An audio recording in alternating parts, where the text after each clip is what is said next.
ನಡೆದಿರೋದಕ್ಕೆ ಪ್ರತ್ಯಕ್ಷ ಸಾಕ್ಷಿ ನಾನು.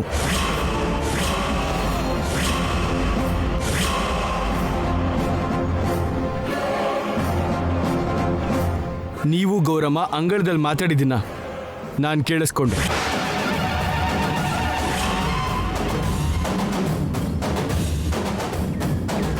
ನಮ್ ನೆಕ್ಸ್ಟ್ ಸ್ಟೆಪ್ ಏನಂದ್ರೆ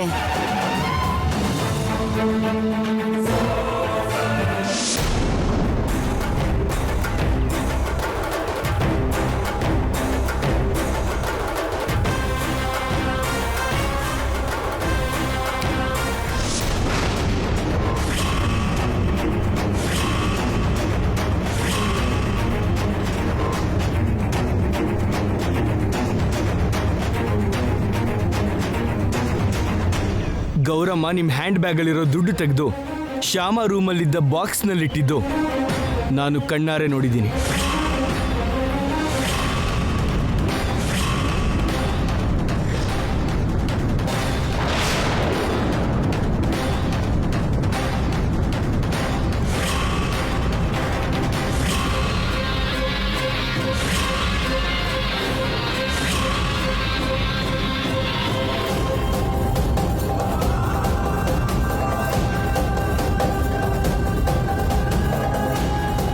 ಹದಿನಾರನೇ ದಿನದ ಹಬ್ಬಕ್ಕೆ ಅಪ್ಪನೇ ಶ್ಯಾಮಂಗೆ ಆ ₹1,00,000 ಕೊಡಕ್ಕೆ ಹೇಳಿದರೆ ಆ ₹1,00,000 ತೆಗೆದು ನಿನ್ನ ಹತ್ರ ಇಟ್ಕೋ ಅಂತ ಹೇಳಿದ್ರಿ.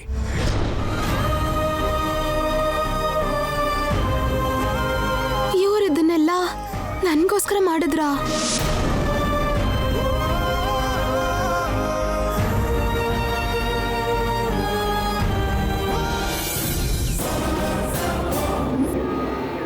ಶ್ಯಾಮ ಇಲ್ಲಿಗೆ ಬರ್ದಿರೋ ಹಾಗೆ ಮಾಡಬೇಕು ಅಂತ ಶ್ಯಾಮ ಮೇಲೆ ಕಳ್ತನದ ಆರೋಪ ಹೊರ್ಸೋಕ್ ಹೋಗಿ ಪಾಪ ಅವಳೇ ಸಿಕ್ಕಾಕೊಂಡಿದ್ದಾಳೆ ಐಶ್ವರ್ಯ.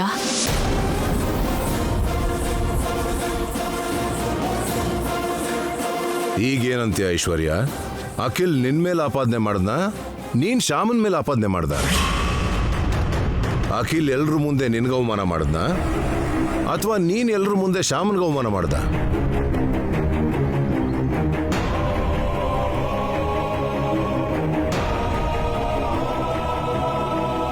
ಅಖಿಲ್ ನಿನ್ ಮರ್ಯಾದೆ ಕಳಿಯೋಕ್ ನೋಡ್ದ ಅಥವಾ ನೀನ್ ಶ್ಯಾಮನ್ ಮರ್ಯಾದೆ ಕಳಿಯೋಕ್ ನೋಡ್ದ?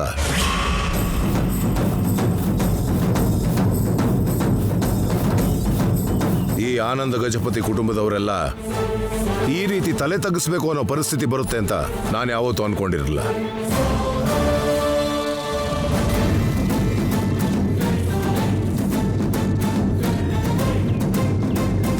ನಿನಗೆ ಈ ಮನೇಲಿ ಎಷ್ಟು ಇಂಪಾರ್ಟೆನ್ಸ್ ಕೊಟ್ಟಿದ್ದೀವಿ ಅಂತ ನಿನಗೆ ಗೊತ್ತು. ಈ ಮನೆಗೆ ಸಂಬಂಧಪಟ್ಟ ಹಾಗೆ ನೀನು ಎಂಥ ಮುಖ್ಯವಾದ ನಿರ್ಧಾರ ತಗೊಂಡ್ರು ನಾವೆಲ್ಲರೂ ಅದನ್ನ ಗೌರವಿಸ್ತೀವಿ ಅನ್ನೋದು ನಿನಗೆ ಗೊತ್ತು.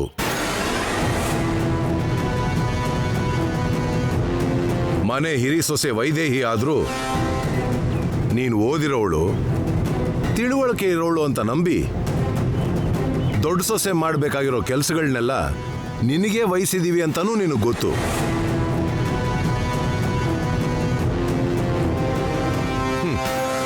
ಇಷ್ಟು ಗೊತ್ತಿದ ಮೇಲೂ ಮನೆ ಜವಾಬ್ದಾರಿ ಎಲ್ಲ ನಿನಗೆ ವಹಿಸಿದ ಮೇಲೂ ನೀನು ಮಾಡಿರೋ ತಪ್ಪು ಅಂತ ನಿನಗೆ ಚೆನ್ನಾಗಿ ಗೊತ್ತಿರುತ್ತೆ.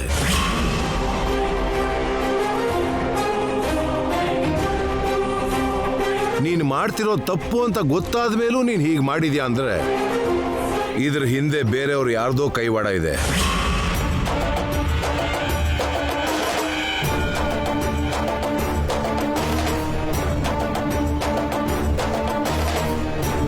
ಹೀಗೆ ಮಾಡು ಅಂತ ನಿನ್ಗೆ ಯಾರು ಪ್ರೋತ್ಸಾಹ ಕೊಟ್ಟಿದ್ದು? ಇದೆಲ್ಲ ನಿಮ್ಮ ಅತ್ತೆ ಉಪಾಯನೇನಾ? ಅತ್ತೆ ಸೊಸೆ ಇಬ್ಬರು ಸೇರಿ ಪ್ಲಾನ್ ಮಾಡಿ ಹೊಸ ಸೊಸೆನ ಕಳ್ಳಿ ಮಾಡಬೇಕು ಅನ್ಕೊಂಡ್ರ?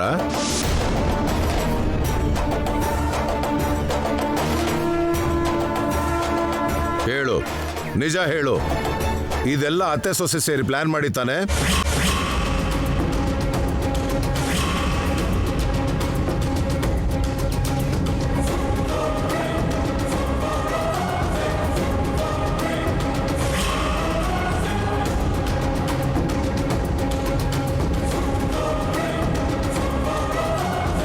ಇಲ್ಲ ಮಾವ, ಇದರಲ್ಲಿ ಅತ್ತೆ ತಪ್ಪೇನೂ ಇಲ್ಲ.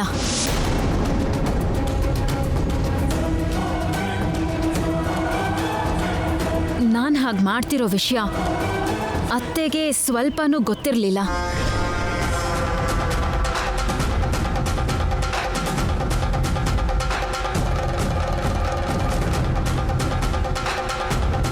ಇದನ್ನೆಲ್ಲ ನಾನೇ ಮಾಡಿದ್ದು, ಬೇಕು ಅಂತಾನೆ ನಾನೇ ಮಾಡಿದ್ದು. ಅತ್ತೆ ಕಣ್ಣಲ್ಲಿ ಸಂತೋಷ ನೋಡಬೇಕು ಅಂತ ಅತ್ತೆಗೆ ತಿಳಿದೇ ಇರೋ ಹಾಗೆ ಎಲ್ಲನೂ ನಾನೇ ಮಾಡಿದ್ದು. ಈ ಮನೇಲಿ ಎಲ್ಲರೂ ಸಂತೋಷವಾಗಿಡೋದು ನನ್ನ ಕರ್ತವ್ಯ ಅನ್ಕೊಂಡಿದ್ದೆ.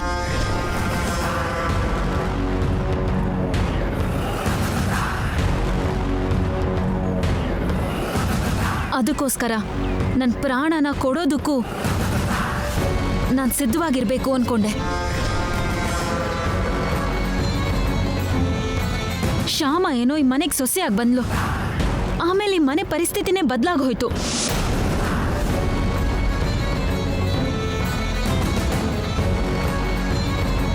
ಶ್ಯಾಮ ಬಂದಾಗಿಂದ ಅತ್ತೆ ಮುಖದಲ್ಲಿ ಸಂತೋಷನೇ ಮಾಯ ಆಗಿದೆ.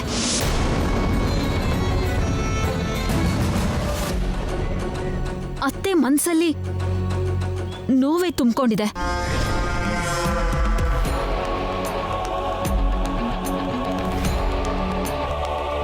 ಅತ್ತೆನ ಸಂತೋಷವಾಗಿಡೋದು ನನ್ನ ಕರ್ತವ್ಯ ಅನ್ಕೊಂಡಿರೋ ನಾನು ಅತ್ತೆ ನೋವನ್ನ ಕಡಿಮೆ ಮಾಡೋದು ಕೂಡ ನನ್ನ ಕರ್ತವ್ಯ ಅನ್ಕೊಂಡೆ. ಏನ್ ಮಾಡಿದ್ರೆ ಅತ್ತೆ ಸಂತೋಷವಾಗಿರ್ತಾರೆ ಅಂತ ಬೇರೆ ಬೇರೆ ತರ ಯೋಚನೆ ಮಾಡ್ದೆ ಮಾವ. ಒಂದು ರೀತಿಯಲ್ಲಿ ಹೇಳಬೇಕು ಅಂದ್ರೆ ಹುಚ್ಚಾಗಿ ಯೋಚನೆ ಮಾಡ್ತಿದ್ದೆ.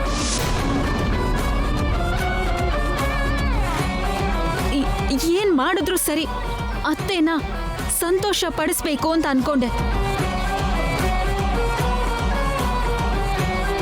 ಹಾಗೆ ನನಗೆ ಈ ಕಳ್ತನದ ಆಲೋಚನೆ ಬಂದಿದ್ದು.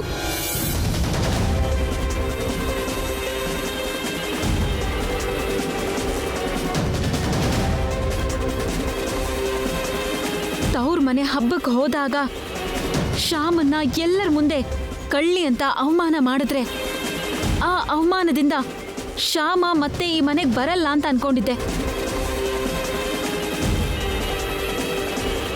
ಅತ್ತೆ ಕಣ್ಣಲ್ಲಿ ನಾನು ಮತ್ತೆ ಸಂತೋಷ ನೋಡ್ಬೋದು ಅಂತ ಅನ್ಕೊಂಡಿದ್ದೆ. ಈ ಯೋಚನೆನ ಅತ್ತೆಗೇನಾದ್ರೂ ಹೇಳಿದ್ರೆ ಖಂಡಿತ ಬೇಡ ಅಂತಾರೆ ಅಂತ ಇದ್ಯಾವುದನ್ನು ನಾನು ಅತ್ತೆಗೆ ಹೇಳ್ದೆ ಶ್ಯಾಮನ್ ಊರಿಗೆ ಹೋದೆ. ಗೌರಮ್ಮನ ಜೊತೆ ಸೇರ್ಕೊಂಡು ಹಾಗೆ ಪ್ಲಾನ್ ಮಾಡಿ ಶ್ಯಾಮನ್ನ ಕಳ್ಳಿ ಅನ್ಬೇಕು ಅನ್ಕೊಂಡಿದ್ದೆ.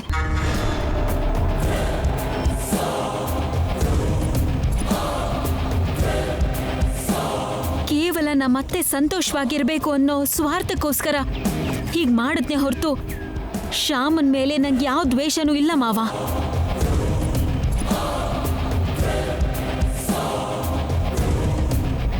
ಶ್ಯಾಮನ್ ಮೇಲೆ ಅಖಿಲ್ಗೆ ದ್ವೇಷ ಹುಟ್ಲಿ ಅನ್ನೋ ಕಾರಣಕ್ಕೂ ಮಾಡಲಿಲ್ಲ.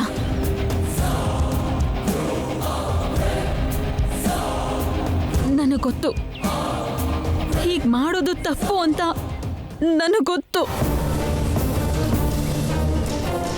ಆದ್ರೆ ತಪ್ಪು ಮಾಡಿದ್ರು ಸರಿ, ಅತ್ತೆನ ಸಂತೋಷವಾಗಿಡೋದು ಒಬ್ಬ ಸೊಸೆಯಾಗಿ ನನ್ನ ಕರ್ತವ್ಯ ಅನ್ಕೊಂಡೆ.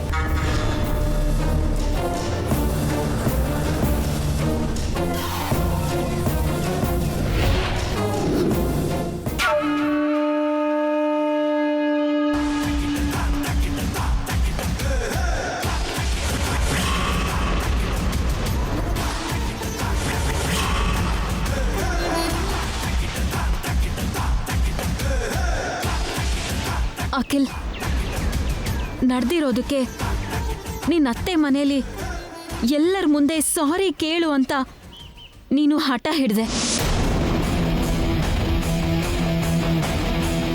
ನಿನ್ನ ಅತ್ತೆ ಮನೆಯಲ್ಲಿ ನಾನು ಸಾರಿ ಕೇಳಿದ್ರೆ ನನ್ನ ಅತ್ತೆ ಮನೆ ಮರ್ಯಾದೆನ ನಾನೇ ಕಳ್ದಾಗತ್ತೆ ಅಂತ ಅಲ್ಲಿ ನಾನು ಸಾರಿ ಕೇಳಲಿಲ್ಲ.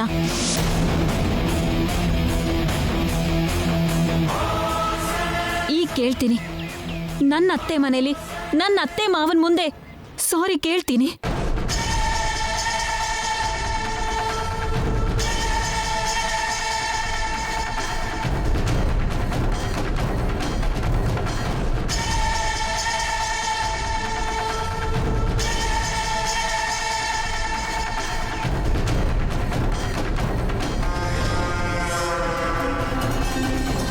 ಸಾರಿ ಶ್ಯಾಮ.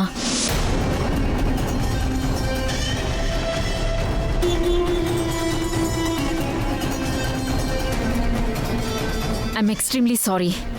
ಅಯ್ಯೋ, ನೀವ್ ನನ್ಗೆ ಸಾರಿ ಕೇಳೋದು ಕೇಳಬೇಕು ಶ್ಯಾಮ.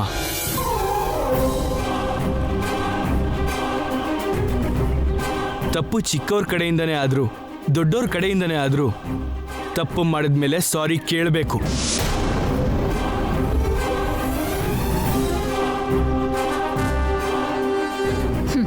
ಕರೆಕ್ಟಾಗೇ ಹೇಳ್ದೆ ಅಖಿಲ್. ಶ್ಯಾಮಂಗ್ ಅಷ್ಟೇ ಅಲ್ಲ, ನಿನಗೂ ಸಾರಿ ಹೇಳಲೇಬೇಕು.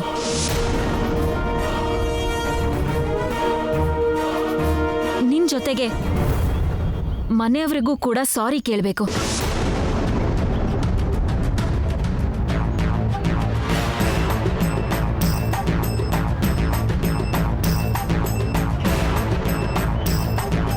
ದಯವಿಟ್ಟು ಮನೇಲಿರೋರು ಎಲ್ಲರೂ ನನ್ನ ಕ್ಷಮಿಸ್ಬಿಡಿ.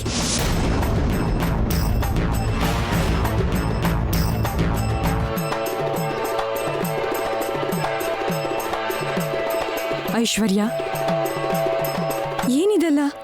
ನಮ್ಮೆಲ್ಲರ ಹತ್ರ ನೀನು ಕ್ಷಮೆ ಕೇಳೋದು ಅಂದ್ರೇನು? ಕೇಳ್ಬೇಕಕ್ಕ. ಮನೆ ಜವಾಬ್ದಾರಿನೆಲ್ಲ ನೀವೆಲ್ಲ ನನ್ನ ಮೇಲಿಟ್ಟಾಗ ನಾನು ಜವಾಬ್ದಾರಿಯುತವಾಗಿ ನಡ್ಕೊಳ್ದೆ ಇದ್ಮೇಲೆ ಮನೇಲಿರೋರ್ಗೆಲ್ಲ ನಾನು ನೋವು ಕೊಟ್ಮೇಲೆ ನಾನು ಕೇಳಬೇಕು. ಮನೆ ಜನರ ಹತ್ರ ನಾನು ಕ್ಷಮಾಪಣೆ ಕೇಳಬೇಕು.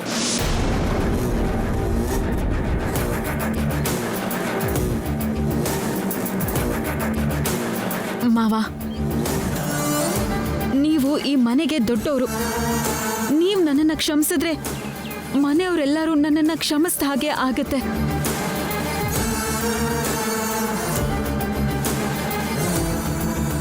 ದಯವಿಟ್ಟು ನನ್ನ ಕ್ಷಮಿಸ್ಬಿಡಿ.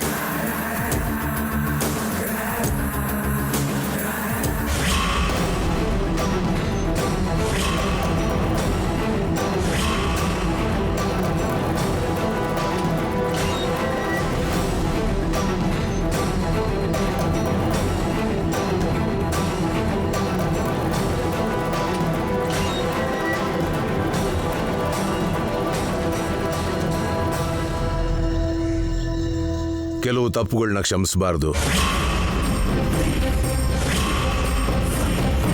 ಕ್ಷಮಿಸೋಕಾಗದಿರೋ ತಪ್ಪನ್ನ ಕ್ಷಮಿಸಿದ್ರೆ ಆ ದೇವರು ನಮ್ಮನ್ನು ಕ್ಷಮಿಸೋಲ್ಲ. ಬೇಡ ರೀ, ದಯವಿಟ್ಟು ಹಾಗೆ ಹೇಳಬೇಡಿ. ನನ್ನ ಮೇಲಿರೋ ಪ್ರೀತಿಗೆ ಐಶ್ವರ್ಯ ತಪ್ಪು ಮಾಡಿದಾಳೆ. ಅವಳು ತಪ್ಪು ಮಾಡಿದಾಳೆ ಅಂತ ಎಲ್ಲರೂ ಮುಂದೆ ಒಪ್ಕೊಂಡಿದ್ದಾಳೆ. ಆದ್ರೂ ಕೂಡ ಅವಳನ್ನ ಕ್ಷಮಿಸಲ್ಲ ಅಂದ್ರೆ ಹೇಗೆ ರೀ?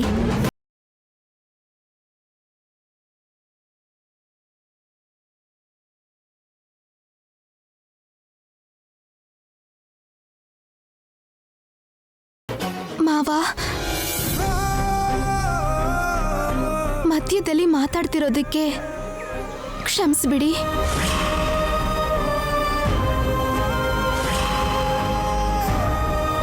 ನಿಮಗೆ ಹೇಳೋ ಅಷ್ಟು ದೊಡ್ಡೋಳು ಅಲ್ಲದೆ ಇದ್ರು ಒಂದು ಮಾತು ಹೇಳಬೇಕು ಅನಿಸ್ತಿದೆ.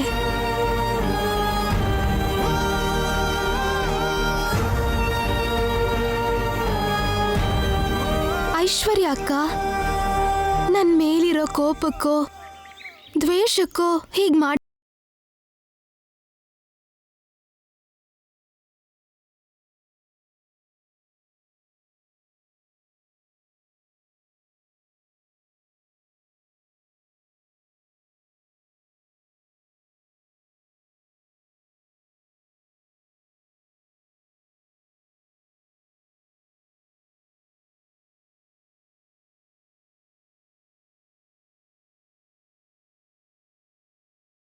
ಇರೋದೇ ದೊಡ್ಡ ತಪ್ಪು ಅಂತಾರೆ.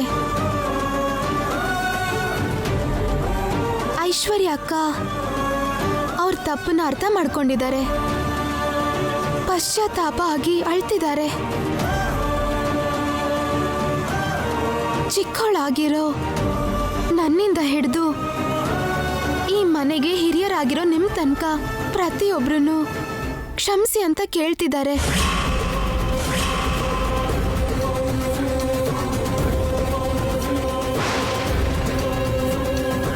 ಈಗ ನೀವು ಅವ್ರನ್ನ ಕ್ಷಮಿಸದೆ ಹೋದ್ರೆ ಅವ್ರಿಗಾಗ್ತಿರೋ ಪಶ್ಚಾತ್ತಾಪಕ್ಕೆ ಅರ್ಥ ಎಲ್ಲಿರತ್ತೆ?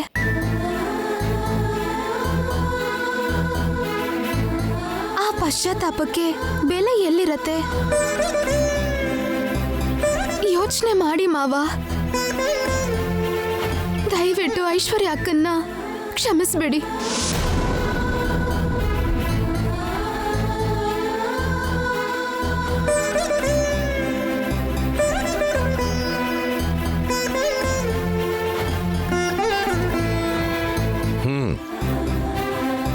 ಇನ್ಯಾವತ್ತೂ ಇಂಥ ತಪ್ಪನ್ನು ಮಾಡಬೇಡ.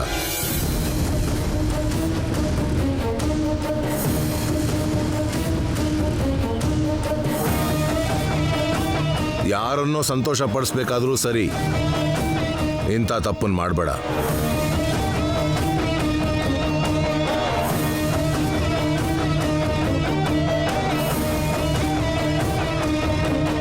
ಶ್ಯಾಮ ಈ ಮನೆ ಸೊಸೆ ಅಂತ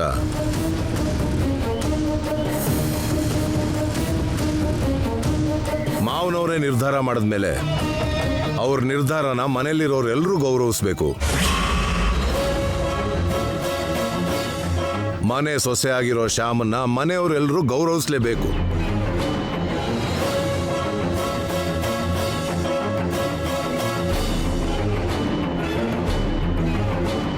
ಆಗ್ಲಿ ಮಾವ. ಈ ಕ್ಷಣದಿಂದ ಶ್ಯಾಮಂಗೆ ಈ ಮನೆಗೆ ಸೊಸೆಗೆ ಸಿಗ್ಬೇಕಾಗಿರೋ ಅಷ್ಟು ಗೌರವನೂ ಸಿಗುತ್ತೆ.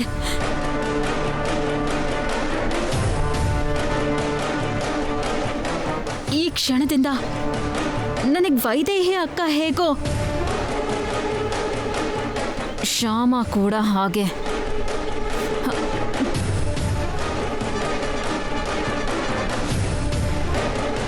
ಥ್ಯಾಂಕ್ ಯು ಅತ್ತಿಗೆ, thank you very much.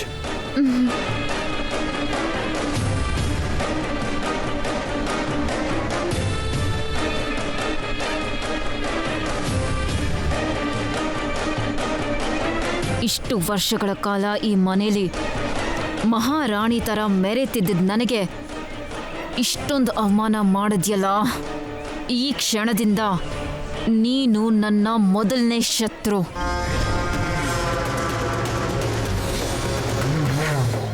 Shyama secondary. ಈ ಐಶ್ವರ್ಯ ವಿಶ್ವರೂಪ ಏನು ಅಂತ ಮುಂದಕ್ಕೆ ನಿಮಗೆ ಗೊತ್ತಾಗತ್ತೆ. ಪ್ರಯಾಣ ಮಾಡಿ ಸುಸ್ತಾಗಿರ್ತೀರಾ, ಹೋಗಿ ರೆಸ್ಟ್ ಮಾಡಿ. ಸರಿ ಮಮ್ಮಿ.